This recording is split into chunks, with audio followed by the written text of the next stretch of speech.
তোমার বাসা কই বলো তো? ইয়ে বলো, বাসা কোথায়? জামালপুর কোন উপজেলা বলো?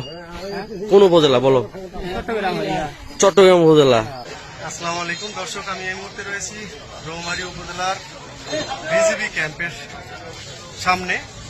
আজ রৌমারী বিভিন্ন জায়গা থেকে অর্থাৎ সীমান্ত এলাকা থেকে 30 জনকে আটক করেছে রৌমারী থানা পুলিশ এবং বিজিবি সদস্যরা। সেই সাথে এলাকাবাসীও কিন্তু অনেককেই আটক করেছে। আমরা বিস্তারিত জানাবো আপনাদের। তোমার বাসা কই বলো তো? ইয়ে বলো, বাসা কোথায়? জামালপুর কোন উপজেলা বলো? কোন উপজেলা বলো? চট্টগ্রাম উপজেলা। তো ফাজলামি করো। কবে আসছো? কয়জন আসছো?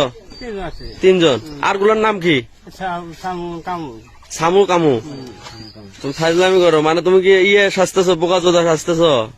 হ্যাঁ, সেদিনও কিন্তু তুমি অনেক কথা বলার পর আমি কিন্তু দুইটা কথা বের করতে পারছি, মনে আছে? অনেক তো সেদিন আমি অনেক কাহিনী করছি। আসলে প্রাথমিকভাবে ধারণা করা হচ্ছে সে মানে মূলত রোহিঙ্গা।